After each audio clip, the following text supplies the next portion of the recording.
Until the moment he crashed. I just can't believe that the wrist was injured and had a fracture in it, and that he was able to hold onto the bike like he has. I know. The last few weeks really well. He came back. Yep.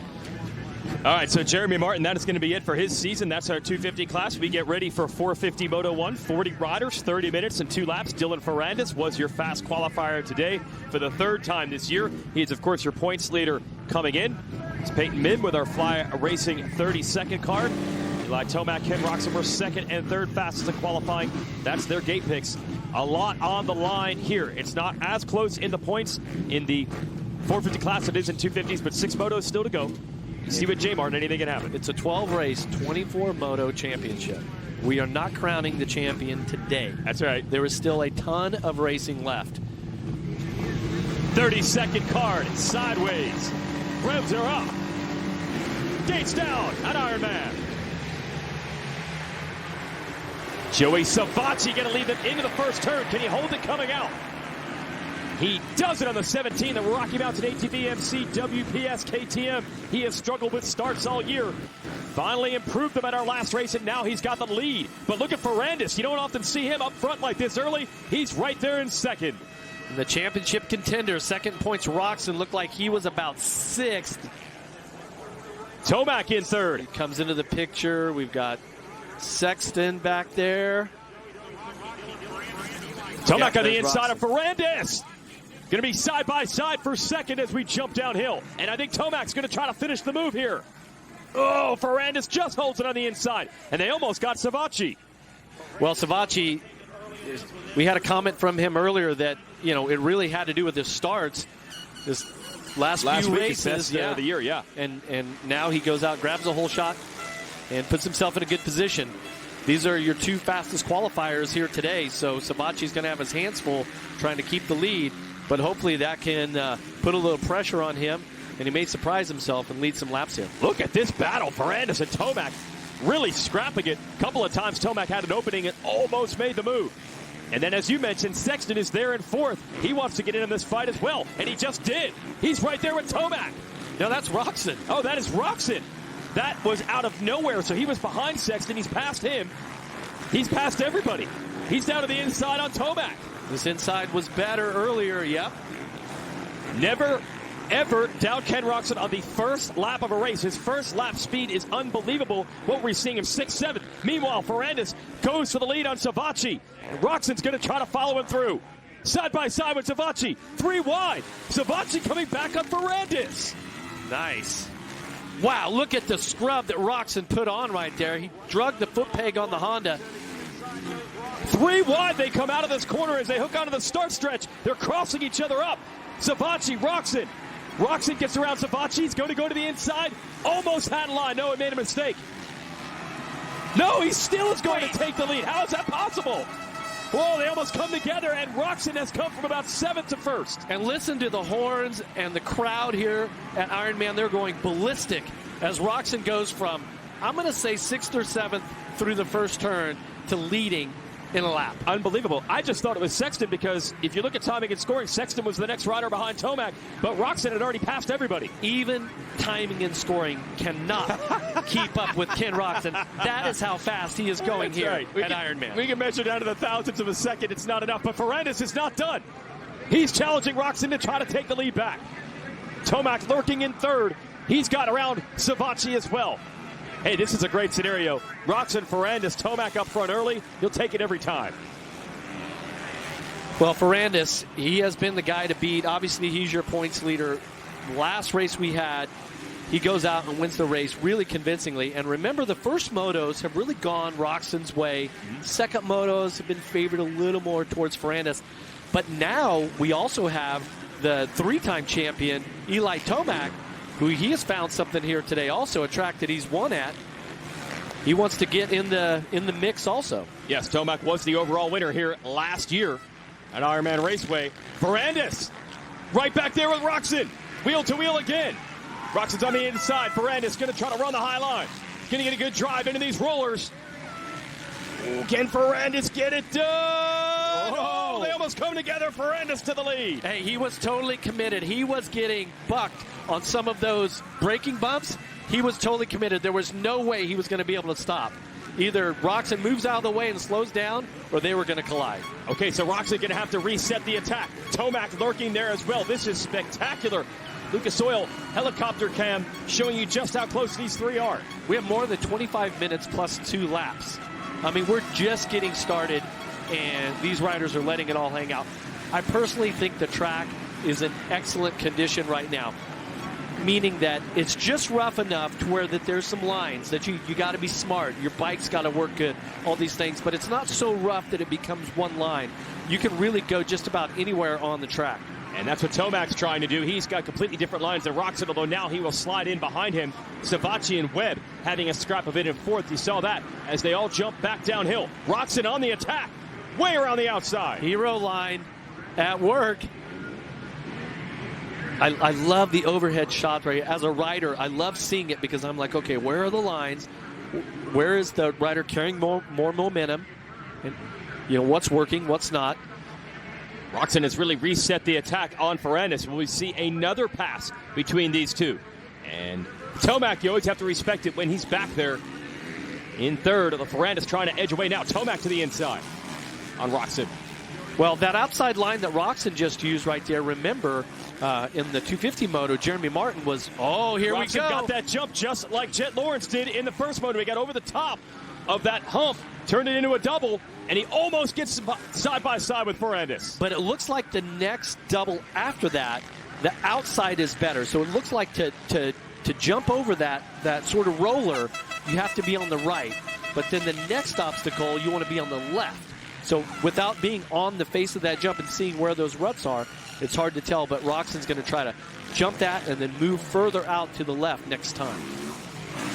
Another lap in the books. Great racing between these three. And then, as mentioned, Webb Savacci, Sexton in 6th. Jace Kessler, rider new to the pro ranks, in 7th. Wow, that's a good ride. Yep. Hartranft just got around him, as did Plessinger. Shocked. Kessler will go to 10th. You see Plessinger back in action, was not able to complete the motos last week at Budds Creek.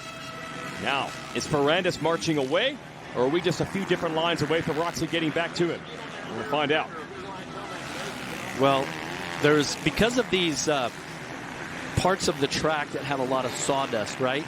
It kind of shapes up like sand, but yet it's a little more, I don't know, what would the word, like spongy, okay? And so when you have these braking bumps that are made of sawdust, they move around. So between the first lap and the last lap, those lines will completely change. Okay, we'll see who can figure that out on the fly as you watch Ferrandis, Roczen, and Tomac in close formation here. And they pulled pretty well clear of the riders behind them, starting with Webb in 4th. I mean, and you're talking from being at I don't want to say a resting heart rate, because obviously your heart rate is higher. But off of the start, maybe with adrenaline and everything, maybe you're up around, I would say 120, 130 maybe. Okay. But then you jack your heart rate up to 180 or whatever your max is. Everyone's a little different, but super high. I mean, they got there instantly.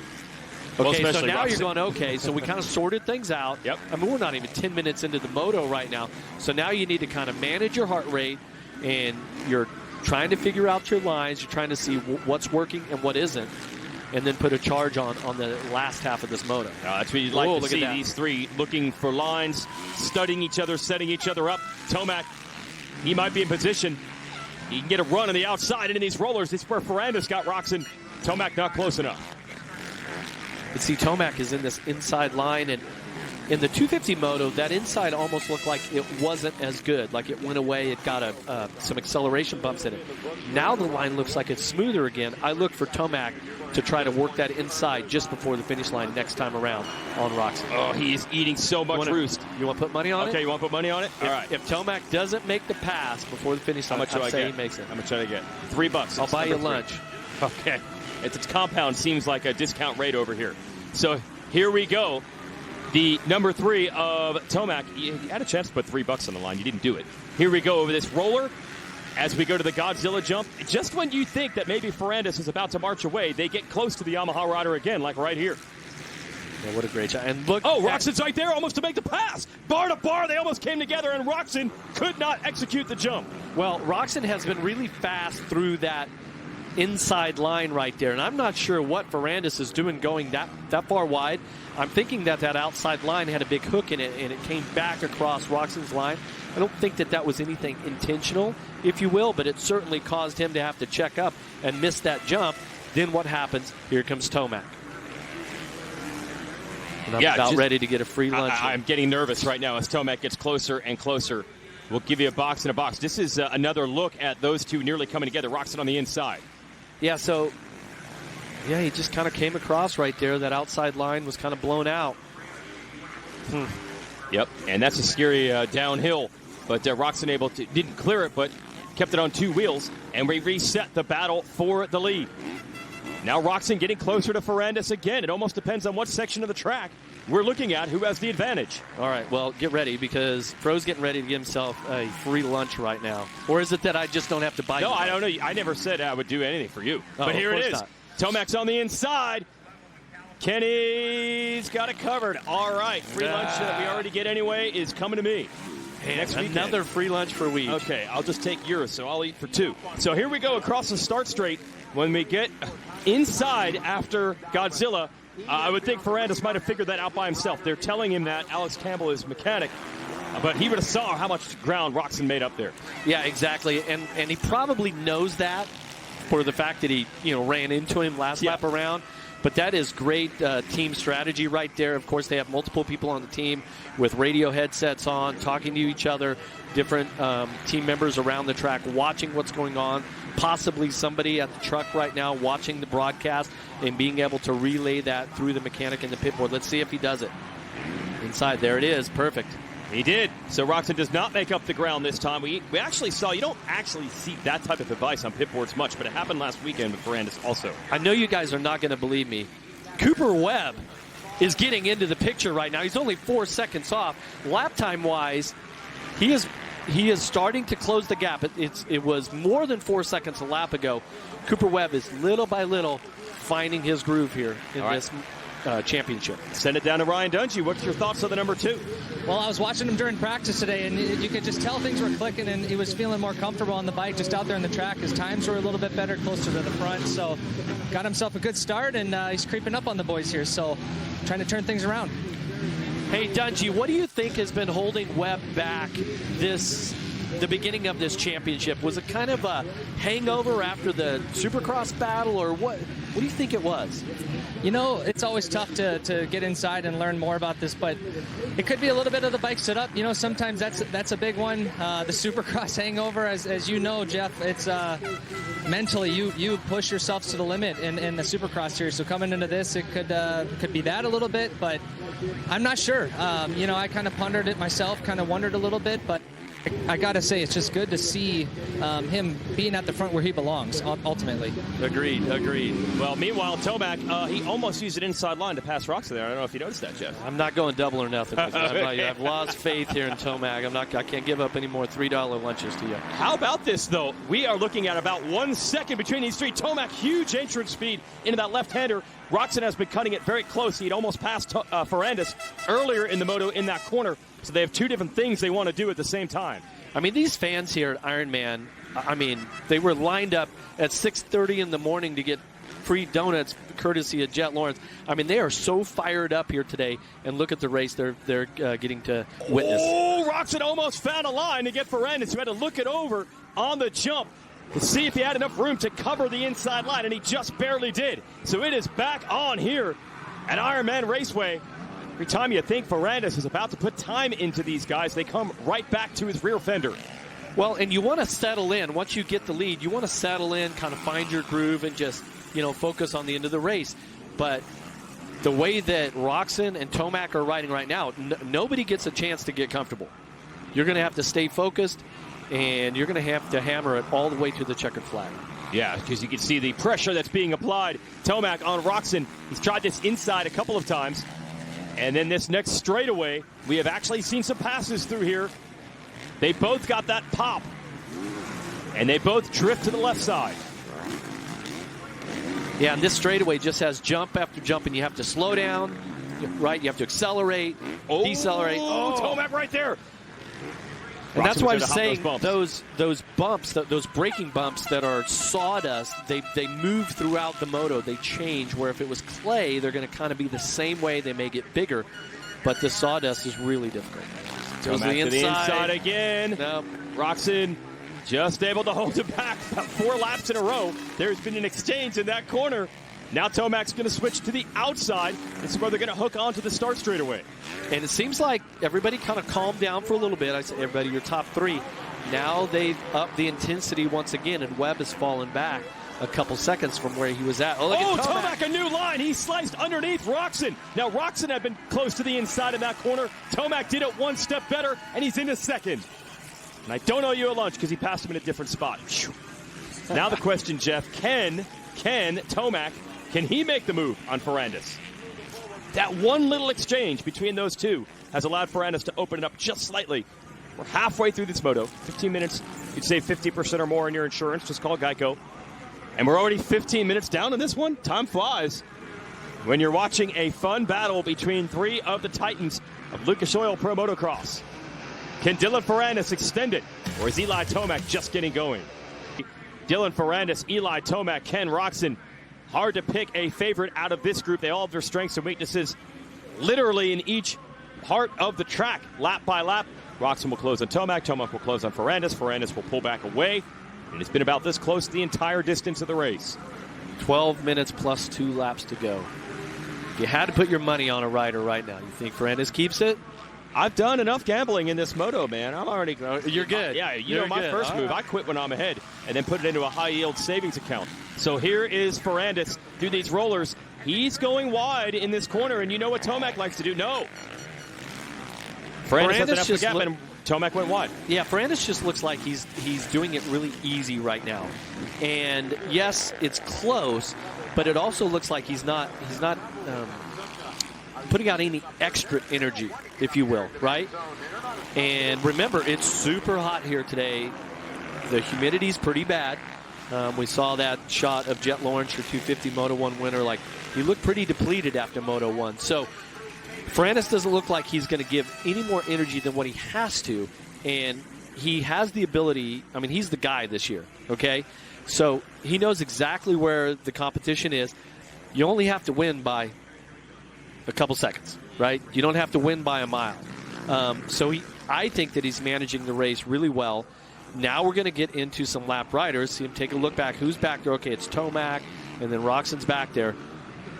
But he's going to have to work his way through the lap riders here also and be really smart, not make any mistakes. And then you also have to predict which way the lap riders are. They're going to go inside, they're going to go outside, and not lose any time. Ferrandis has spent the last couple of summers still based in California. This year, their Star Racing team moved to Florida. So we'll see if that humidity training might pay off for him here. Yeah, so the Star Racing Yamaha team, they purchased the Goat Farm, Ricky Carmichael's place. 10 straight motocross championships were achieved. Well, I think it was about 8 of them was with the farm. But the Goat Farm there, Dylan Ferrandis and his wife were actually on my flight. So was Jet Lawrence, ironically, and Hunter, coming into Indianapolis here. And I asked him, hey, how are you liking Florida? He says, I absolutely love it. All right. So he's adapted well. And on a day like today, when you're accustomed and you're used to that humidity, I think that's going to help him out. Yeah, that's the next stage. A lot of teams do send their riders to Florida to ride, but Star Racing is actually in the offseason going to build their entire race shop right there at the track, which is pretty unique to be able to ride and test right out of the shop and have the test track in the backyard. That's coming next year. Whatever they've done this year, first year 450 effort for them, it has been very good as Ferrandis leads the points, and he also leads this race. But Eli Tomac, Ken Roczen, they're still in it.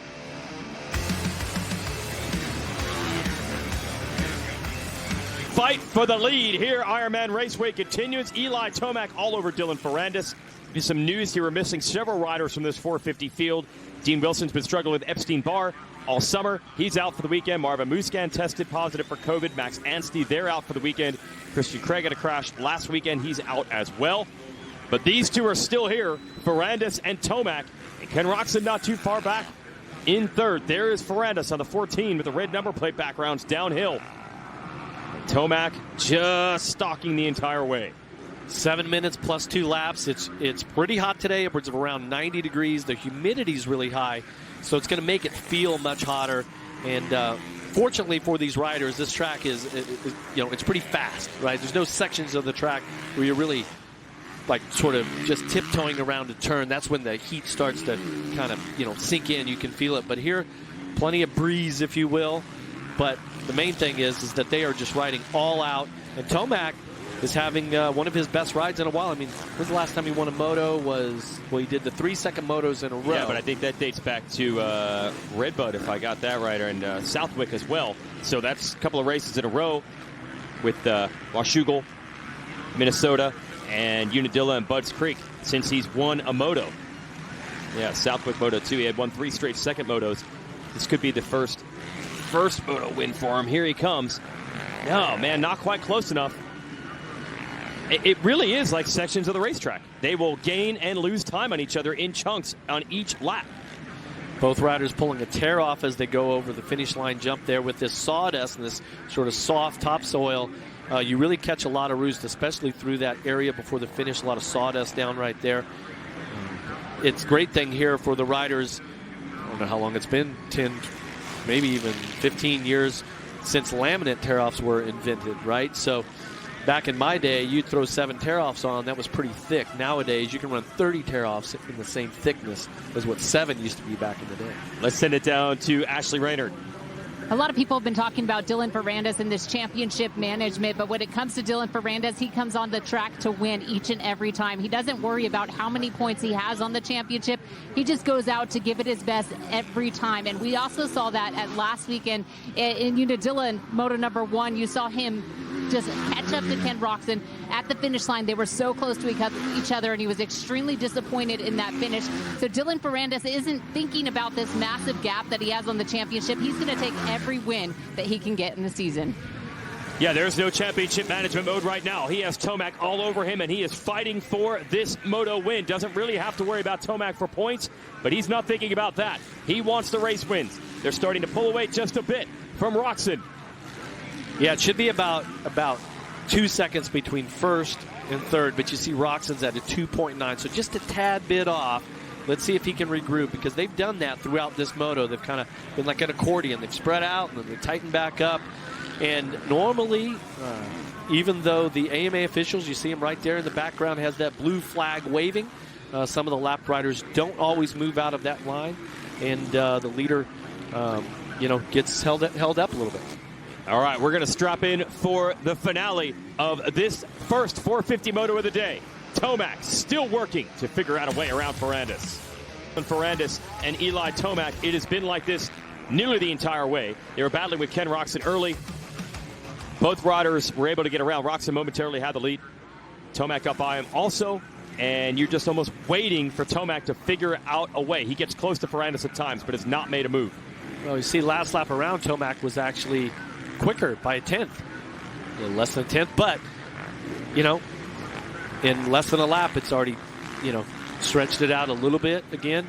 But notice right there, Roczen is now about 5 seconds off. So it looks like here just a couple minutes shy of the 30-minute mark, Roczen has finally sort of cracked and not been able to match the pace. Hard to believe that Tomac, who has ridden well this year and a 3-time champ of this series, has not won a race yet this year. He said in the post-race press conference last week, even though he is moving on from this Monster Energy Kawasaki team at the end of the year, he is motivated. He wants to get at least one win before the year is up, and I'm sure they would like it to happen as well. He says there is no lack of motivation to get this win. A first moto victory would certainly help his cause. For the overalls, he has not won a first moto yet this year. So there is the opportunity. He's 1.7 back now on Ferrandis. Starting to get into some lap traffic here. Heading up towards Godzilla, doubles in, double. And look at Ferrandis having to split 2 lap riders. Woo! That'll get your heart rate up. There's the blue flag on the AMA officials. Oh, there is just swarms of lap traffic everywhere. And that's going to slow Tomac up now as well. He's going to have to split them. And he does, but now the gap up to 2 seconds. So Ferrandis either putting the hammer down, or maybe that was slowing Tomac. Either way, this is about as big as the distance has been at any point in this moto. It's still a great moto for Tomac. Pulls another tear off. He really has been good all day long. I mean, qualifying, yes. He looked fantastic. He was similar to this. Yeah. He was right behind Ferrandis in the qualifying as well.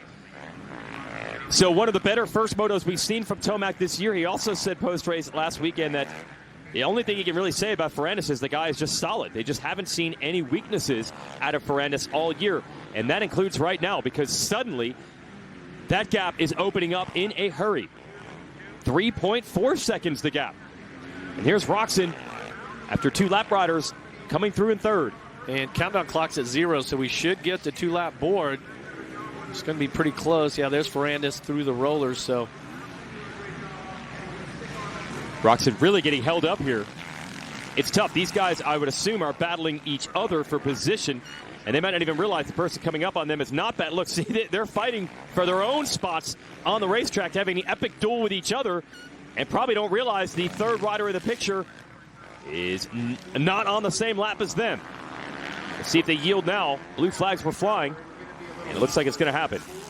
Well, there's definitely been times where you're in a battle getting lapped, and you're going to take advantage of that blue flag. So that was the battle for 16th that we were seeing. I see. That was hand. I'd be lying if I said I didn't take advantage of a blue flag at some point. And if we're getting lapped, lap rider comes by, first rider pulls out of the way, and then kind of tuck right in behind to grab a spot. Oh, I've heard them mention that in riders' meetings before. Don't do those passes, but the riders will do it. I'll give you all those names. That was in my younger days. That was my younger days. All right. It's not good etiquette, kids. A young rebel. I'll give you all the names outside that top 10. Bogle is 10th. Kyle Chisholm back in action with us this weekend. The number 11 is in 11th. Kessler is 12th. He's had a good race going as you watch Ferrandis, your race leader. Then it's Ben LeMay, Surratt, Rod Bell in the top 15, Hand, and Clayson at 16th and 17th. Canning, Harlan, and Runkles in the top 20. Kevin Moran's back in racing this weekend. He is at 21st ahead of Scott Meshy. So there's call-outs to the privateers riding well. What can you say? Very rarely does Eli Tomac get the hooks in someone, and someone goes even faster than him down the stretch. But that's what Dylan Ferrandis has done all year long. As he gets around, that's Clayson here who was going by. And then Hand up ahead. I think that was actually Harlan they were dealing with before. I mean, when you're the man, it's like, Ferrandis just has everything going his way right now. His bike, his fitness, he's making all the right choices. And probably as he takes the white flag here for the final lap, Jason, we had talked about this, like, is it predictable that maybe a 250 rider would come up to? Yeah, I asked you, are 450? you surprised by the performance? Yeah, I actually am, because normally that's not how this happens. But especially here today, thinking back to the ride that Ferrandis put on last year when he was on his way to the 250 title. He looked exceptional here, and he says he loves this track, and he's proving it once again, whether it's on a 250 or a 450, it doesn't matter. Now, Ryan Dungey is with us this weekend. You did take a 250 championship and then won the 450 title the next year. So what is that like, that quick transition and trying to win while you're doing it, Ryan? Nice working. Go ahead, Ryan. Yeah, it's a great feeling, I'll tell you that.